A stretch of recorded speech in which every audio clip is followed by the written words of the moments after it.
এক মহিলা মারা গেল।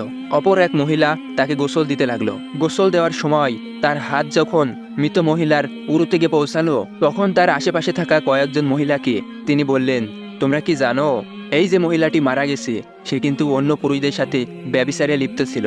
এই কথা বলার সঙ্গে সঙ্গে গোসল করা মহিলার হাত মৃত মহিলার উরুর সাথে অলৌকিকভাবে আটকে গেল।